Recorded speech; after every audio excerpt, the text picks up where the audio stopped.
السلام عليكم ورحمة الله وبركاته. عاملين ايه؟ يا رب تكونوا بخير. النهاردة معانا وصفة كده جميلة وموفرة وسهلة وسريعة. معايا كيلو جمبري كده، الجمبري الصغير دوت. انا جايبة الجمبري دوت ب50 جنيه كيلو. ماشي. بصوا، هو مش صغير قوي والله، يعني حلو يعني. تمام. معايا كده كيلو جمبري ب50 جنيه. معايا نص كيلو رز مطحون ب18.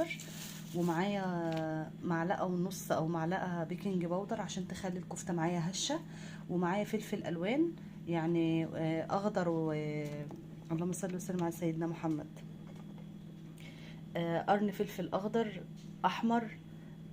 معايا جزرة كبيرة، دول اتنين صغيرين فنقول جزرة كبيرة. ومعايا بصلتين، ومعايا خضرة محشي، كزبرة فلفل بقدونس. ومعايا راس توم، راس توم كبيرة يعني. تمام. ومعايا البهارات بتاعتي اللي هتبل بيها: ملح، فلفل، كزبرة، كمون، اللهم صل وسلم على سيدنا محمد، كركم. هي دي بس المكونات بتاعتي. تمام. انا هعمل ايه دلوقتي؟ هضربهم في الخلاط. هضرب الجمبري الجميل ده بعد ما غسلته. انا كنت الاول بجيبه وافصصه وافضل افصص فيه، بقعد بالساعات افصص فيه. بس بعد كده لا، جبته وعملته وطلع حلو. الكيلو ده ب50 جنيه. هنشوف دلوقتي هيعمل معانا كام وجبة، وهنشوف موفر ولا لا. تمام. هضربهم وارجع لكم. السلام عليكم ورحمة الله وبركاته. عاملين ايه؟ يا رب تكونوا بخير. النهاردة هنعمل مع بعض طريقة كفتة الجمبري بطريقة اقتصادية جدا. انا جبت كيلو جمبري. الجمبري ده جبته ب50 جنيه. تمام. وجبت نص كيلو رز ب18. ومعايا البهارات بتاعتي: ملح وفلفل وكمون وكزبرة ناشفة و... و... اللهم صل وسلم على سيدنا محمد، وفلفل اسمر. معايا جزرة كبيرة او جزرتين وسط زي ما انتم شايفين كده. ومعايا بصلتين كبار. ومعايا راس توم كاملة. ومعايا قرن فلفل احمر اخضر. ومعايا فلفل احمر حامي ممكن تستغني عنه. هي دي كده المكونات بتاعتي. ومعايا طبعا الخضرة بتاعتي.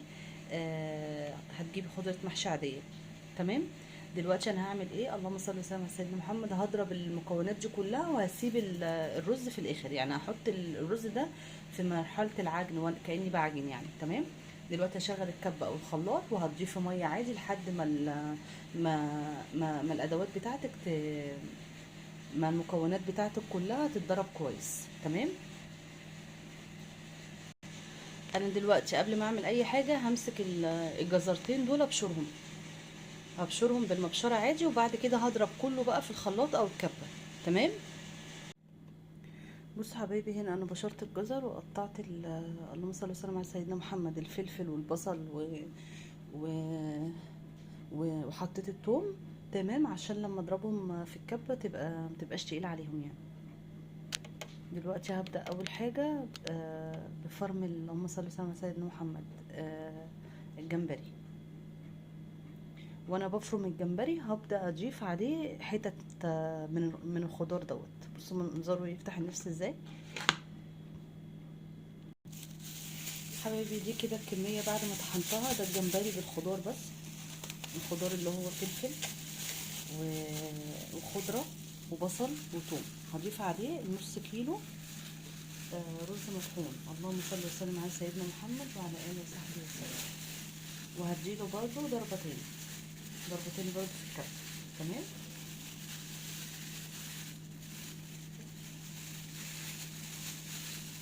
ممكن تقلبيه بايدك كده في المرحله دي، بس عشان خاطر ايه؟ يبقى كله ايه؟ متجانس مع بعضه. ده كده شكلها يا بنات بعد ما ضربتها. هسيبها في التلاجة كده نص ساعه ولا ساعه بس، تتمسك شويه عشان اعرف اصبعها. خلي بالكم انا ما ضفتلهاش اي ميه، يعني انا متعوده بضيف كده مثلا ربع كوبايه نص كوبايه. المره دي ما ضفتش ميه خالص، وحاساها كمان ان هي طريه زياده عن اللازم. فهسيبها في التلاجة نص ساعة تت... تمسك في نفسها، تمسك في بعضها كده. وبعد كده هشكلها. لو لقيتها برضو زي ما هي طرية قوي كده، ها، هضيف لها معلقتين دقيق، معلقتين اللهم صل وسلم على سيدنا محمد، معلقتين رز، لحد ما تبقى تمام معايا. بس بصوا شكلها والله ريحتها جميلة جدا. والملح بتاعها مظبوط. انا حطيت على كيلو الجمبري على كل دوت معلقه ونص كبيره ملح، ومعلقه كبيره كمون، ونص معلقه كبيره كزبره، وحطيت نص معلقه صغيره كركم، وحطيت راس توم كبيره متفصصه، وجزرتين، وقرن فلفل احمر، قرن فلفل اصفر، وقرن فلفل اخضر، وقرنين فلفل حار، وثلاث ربطات كزبرة وبقدونس وشبت من كل حاجة، حزمة يعني، وبصلتين. هي دي كانت المقادير بتاعتنا. واللهم صل وسلم على سيدنا. على كيلو الجمبري حطيت نص كيلو رز، وهشوف هسيبها في التلاجة شوية عشان مش عايزة احط رز كتير اكتر من كده يعني. لو بقت تمام معايا هشكلها، ما بقتش هحط رز برضو وهبلغكم. السلام عليكم ورحمة الله وبركاته، يا رب تكونوا بخير. دلوقتي الكفتة ديت انا حطيت لها نص كيلو، اللهم صل وسلم على سيدنا محمد، رز تاني، لان لقيتها انا كنت بحط لها نص كيلو بس كنت بقى مفصصاه يعني. المره دي الكميه اللهم بارك يعني، انا عايزاها تبقى بالملمس ده كده. بصي تعرفي تشكليها ماشي. فدلوقتي يعتبر كيلو الجمبري خد مني كيلو رز. تمام. خلي بالكوا انا قلت هتطلع طعمها مش حلو عشان الرز كتير، فانا حمرت كده منها 3 وحدات، وطلع طعمها خطير خطير خطير، اقسم بالله طعمها روعه. شوفي بقى، من كيلو جمبري ب50 جنيه انت هتعملي كميه قد ايه؟ انا بس حاطه بصلتين، وحاطه ضرس راس توم كامله، وحاطه جزرايه، وحاطه قرنين فلفل اخضر واصفر، وقرنين احمر، وحاطه كزبره اللهم صل وسلم على سيدنا محمد، حاطه كزبره وحاطه كمون. تمام. وحاطه ملح. تمام. وزودت بقى لما انا حطيت النص كيلو بتاع لما حطيت النص كيلو بتاع اللهم صل وسلم على سيدنا محمد بتاع الرز. ها. فحطيت ملح، حطيت ملح وكمون فقط لا غير، ما حطيتش اي حاجه على التوابل التانية. دلوقتي احنا هنجيب طبق ماشي فيه ميه او زيت، بس انا بفضل الميه يعني عشان خاطر تبقى صحيه. تمام. وهتشكليها كده. تمام. لما تبل ايدك بالميه هي هتتشكل كده. بص كده، قبل ما نحط الميه هتبل ايدك ميه زي الراجل بتاع الفلافل كده، ما بيبل ايده بالميه ويشكل الفلافل. تمام. ممكن تعمليها مدوره، ممكن تعمليها صوابع، ممكن تعمليها حتى ايه مدوره. تمام. هشكلها وفي الاخر هقول لكم عملت معايا قد ايه، هقول لكم كيلو الجمبري طلع معايا قد ايه. بصي انت هتبلي ايدك كده، ايدك تبقى مبلوله كده، وتاخدي ها وتصبعي بايديك الاتنين. طبعا هتبقي ايه، هتبقي عارفه تظبطي الدنيا. انا عشان بايد واحده وبصور بالايد التانية فمش عارفه. طب احنا عايزينها مدوره اهي، هتدوريها كده. عايزاها كده شبه الناجتس هتعمليها. بصوا هنا هنوزن دي كده قد ايه، هنقول 500 جرام اللي هحط فيها. تمام. عشان اعرف اطلع لي قد ايه في الاخر. دي كده معانا الصينيه 500 جرام.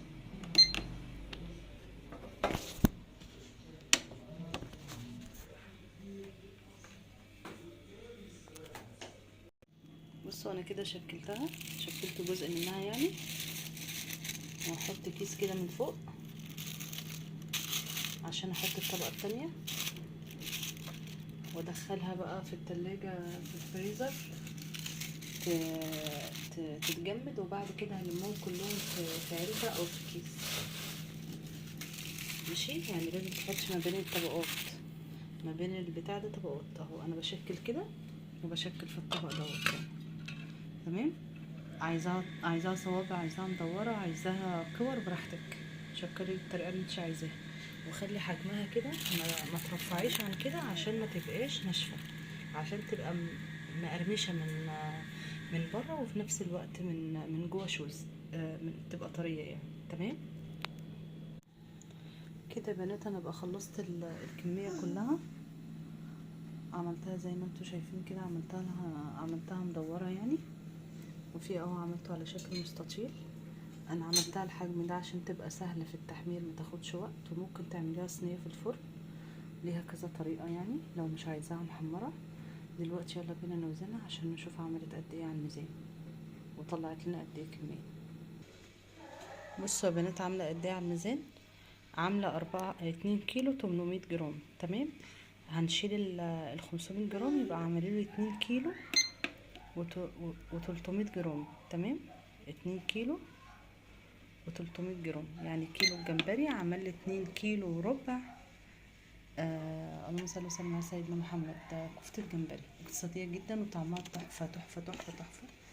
والله العظيم والله العظيم انا خدت كام واحدة كده حمرتهم عشان اشوف محتاجة ملح، محتاجة توابل، محتاجة ايه. لان انا لما ضفت كيلو لما ضفت النص في الاول، انا متعودة ان انا بضيف على الكيلو نص، لقيتها فيها مية، فجبت نص كيلو تاني وعملته.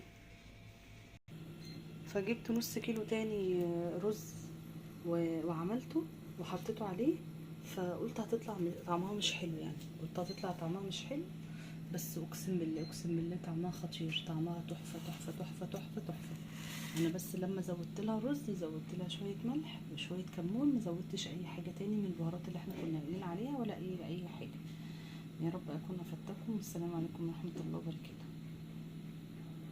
بص حبيبي، انا دلوقتي هحطها في التلاجة من فوق عشان خاطر تتجمد، وبعد كده بعد ما اخرجهم تحطيهم في علبة، تحطيهم في اكياس، تقسميهم. اهم حاجة انك انت تبقي بين الطبقات حاطه اكياس عشان لما يتجمدوا تشيليها بسهولة. دي اول حاجة. وتاني حاجة لازم تصبعيها بالمية، يعني لازم وانت بتشكليها تشكليها بالميه او بزيت. انا بعملها بميه. ليه؟ عشان لما تيجي تقليها ما تفرولش منك وتبقى محنصصه وتبقى ناشفه، وتبقى الرزه كده محروقه كده او مقرمشه قوي في بقك. لا، بالطريقه دي بتطلع طعمها تحفه، بتبقى مقرمشه من بره وسنه طريه من جوه، بتبقى حلوه جدا. ولما تعمليها كده السمك بتاعها مش كبير قوي، مش تخينه يعني، فبتبقى احلى ومتاخدش وقت. يعني انا لا الكام صباع اللي انا حمرتهم عشان اشوفهم محتاجين ملح، محتاجين شطه، محتاجين حاجه، خدوا تقريبا نفس وقت الفلافل، كاني بحمر فلافل. انتوا فاهمين؟